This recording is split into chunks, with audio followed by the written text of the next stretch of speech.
بسم اللہ الرحمن الرحیم وکانا قوله الى ما یلی ابتداء الشروع شاملا للجزء الاول وللجزء الناقص۔ سنیے یہاں سے شارح نور الانوار ملا جیون علیہ الرحمہ والرضوان یہ فرماتے اس عبارت سے ایک اعتراض کا جواب ذکر فرماتے ہیں۔ اعتراض یہ ہے کہ وقت کی نوع اول جو ہے نا، موقت کی نوع اول، اس نوع اول کی 4 قسمیں مصنف نے ذکر کی کل کے سبق میں۔ اعتراض یہ ہے کہ ان کو 4 قسموں میں منقسم کرنا یہ درست نہیں ہے،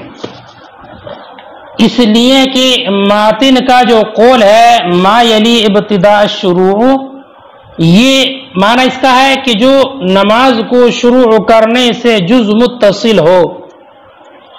تو ما یلی ابتداء شروع یہ جزو اول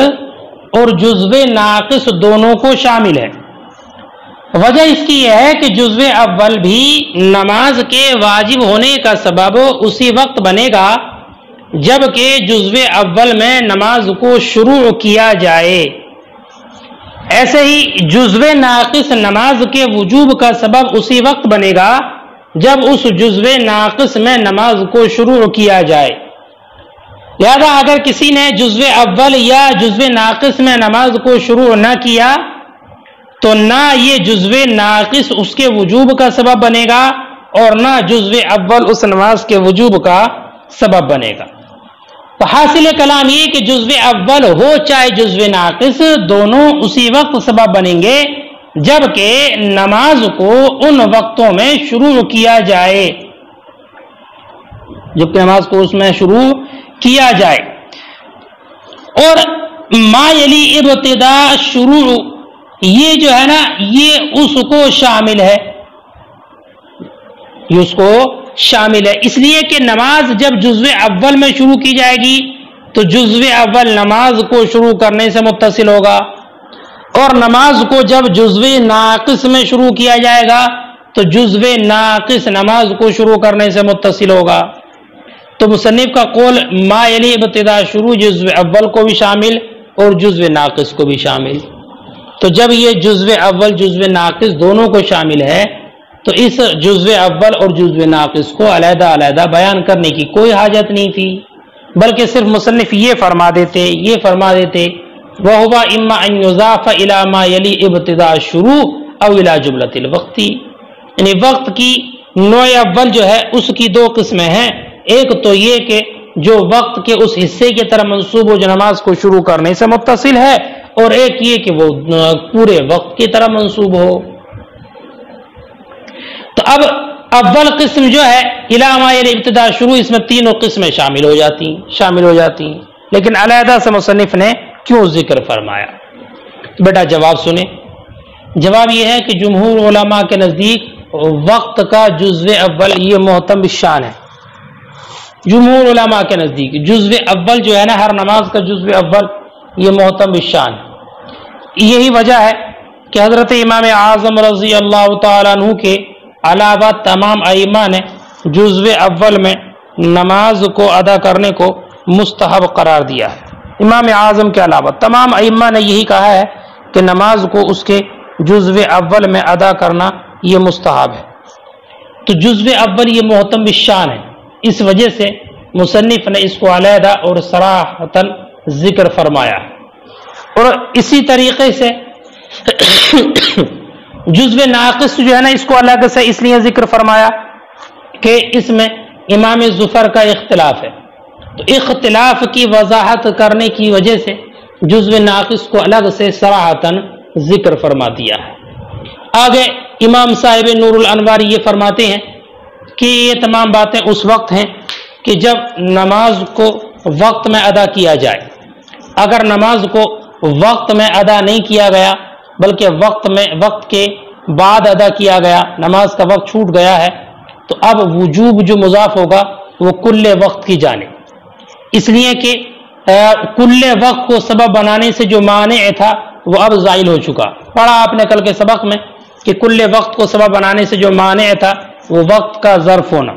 لہذا اب ظرف ہونا فوت ہو چکا کیونکہ وقت اب ختم ہو چکا ہے، وقت باقی نہیں بچا، تو اب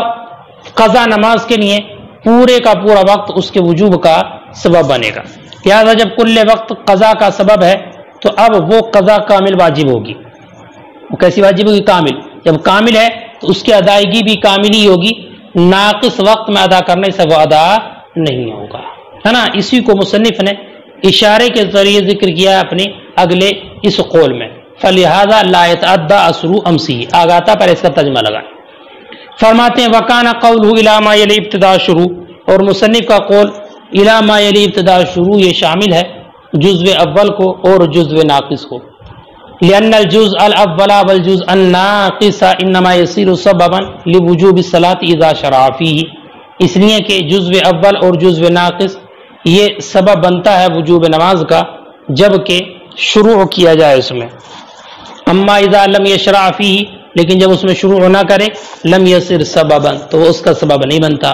فينبغي ان يقتصر عليه، تو مناسب ہے کہ اسی پر اختصار کرتے، کس پر؟ کما یلی الی ما یلی ابتداء شروع، الگ سے ان کو دونوں کو ذکر نہ فرماتے۔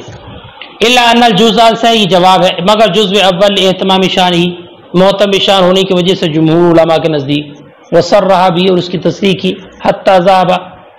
کل الائمہ سوا ابی حنیفہ الی استحباب الاداء فیہ، یہاں تک کہ امام اعظم کے علاوہ تمام ائمہ اس طرف گئے ہیں کہ اس میں ادا کرنا مستحب ہے جزء اول میں۔ وقضا الجزء الناقص، اور ایسی جزء ناقص لاجل خلافیت ظفر، امام ظفر کے اس میں اختلاف کرنے کی وجہ سے صرح بذکری، اس کے ذکر کی صراحت فرما دی۔ فرماتے وہذا کلہ اذا ادى الصلاة فی الوقت، یہ سب اس وقت ہے جب کہ نماز کو وقت میں ادا کر لے، اما اذا فاتت الصلاة عن الوقت، لیکن اگر نماز وقت سے فوت ہو گئی فحینئذ یضاف الوجوب الی جملۃ الوقت، تو اب وجوب مضاف ہوگا کل وقت کی جانب، لأنہ قد زال المانع ان جعل کل الوقت سببا، اس لیے کہ کل وقت کو سبب بنانے سے جو مانع تھا وہ زائل ہو چکا ہے، وہو کونہ ظرفا للصلاۃ، اور وہ نماز کے لیے ظرف ہونا ہے،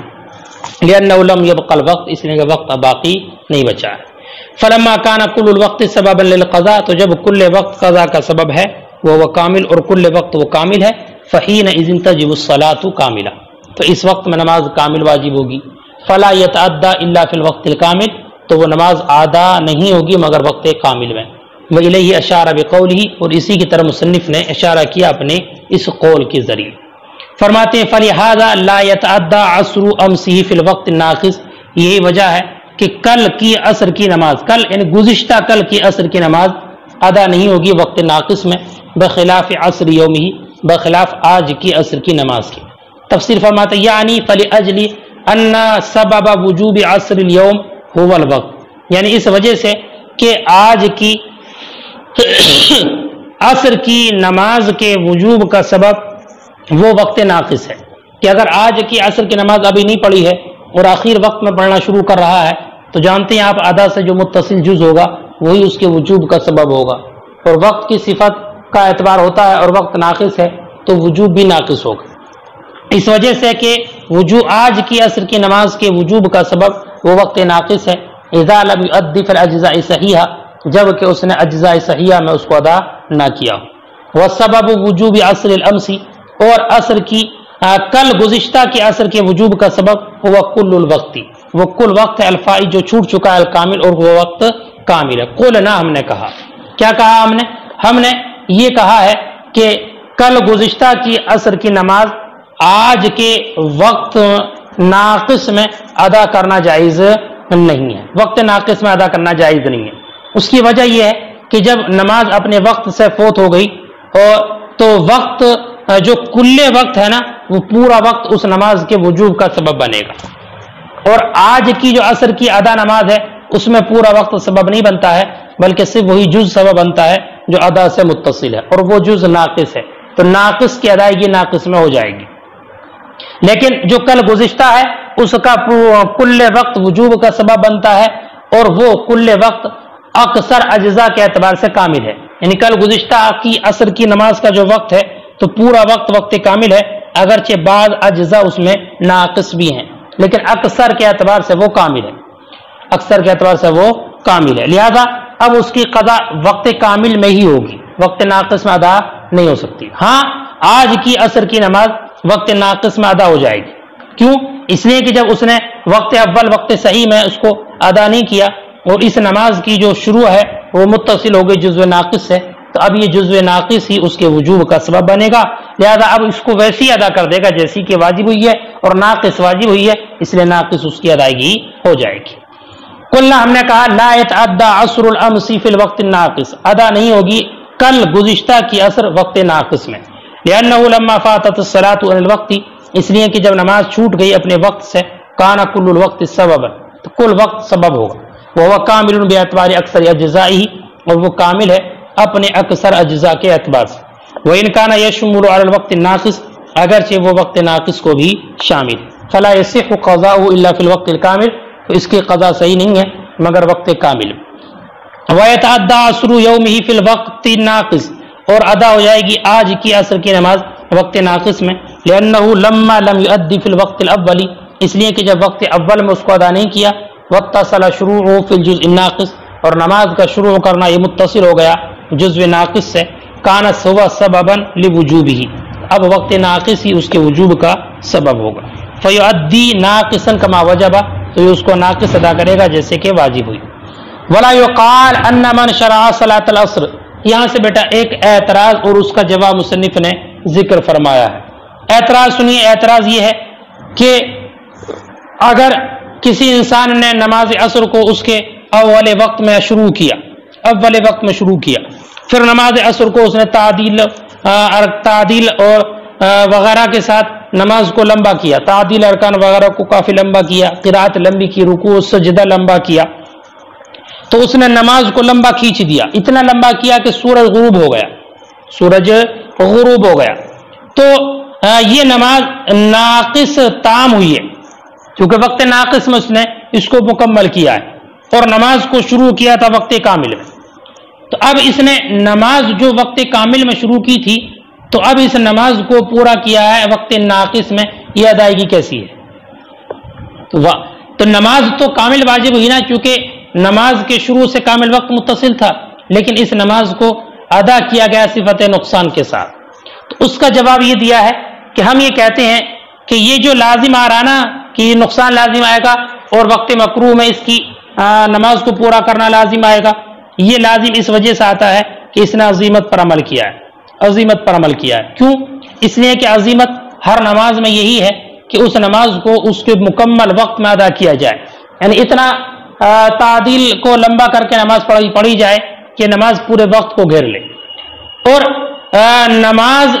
میں عزیمت پر عمل کرنا یعنی پورے وقت کو گھیر لینا اور اس کے ساتھ ساتھ کراہت سے بھی اعتراض کرنا، یہ ایسی چیز ہے جو دونوں جمع نہیں ہو سکتی، کیونکہ عصر کے وقت میں آخر وقت مکروہ آتا ہے، تو اگر کوئی انسان عزیمت پر عمل کرنا چاہتا ہے تو عزیمت پر یعنی پورے وقت کو نماز کے ساتھ گھیر دے اور اس کے ساتھ ساتھ وقت مکروہ سے بچ جائے، یہ ایسی چیز ہے کہ جو جمع نہیں ہو سکتی، لہذا عزیمت پر عمل کرنے کی وجہ سے کراہت کی جو یہ مقدار اس پر لازم آ رہی ہے یہ معاف ہے۔ ولا يقال، اور اعتراض نہ کیا جائے، ان من شرع صلاة العصر فی اول الوقت، کہ جس نے نماز عصر کو اول وقت میں شروع کیا، ثم مدّا بالتعدیل والتطویل، پھر اس کو تعدیل ارکان وغیرہ کے ذریعے لمبا کر دیا، الی ان غربت الشمس، یہاں تک کہ سورج غروب ہو گیا، فإن هذه الصلاة، تو یہ نماز قد تمت ناقصا، ناقص تام ہوئی ہے، وکان شروعه فی الوقت، حالانکہ اس کا شروع کرنا وقت کامل میں تھا، لأننا نقول سے جواب، لأننا نقول اس لیے کہ ہم کہیں گے انما يلزم هذا ضرورت ابتدائه على العزیمہ، کہ یہ لازم آیا ہے عزیمت پر عمل کرنے کی وجہ سے، فإن العزیمة فی کل صلاة ان يؤدي فی تمام الوقت، اس لیے کہ ہر نماز میں عزیمت یہ ہے کہ اس کو پورے وقت تمام وقت میں ادا کرے، فالاحتراز عن القراءة مع الاقبال على العزیمت، تو کراہت سے بچنا عزیمت پر عمل کرنے کے ساتھ، مما لا يجتمع قط، یہ ان چیزوں سے جو بالکل بھی جمع نہیں ہوں گی، کہ اگر عزیمت پر عمل کرے گا تو کراہت ضرور آئے گی، اور اگر کراہت سے بچے گا تو عزیمت پر عمل نہ ہو سکے گا۔ فجعل هذا القدر من الكراهة عفوا،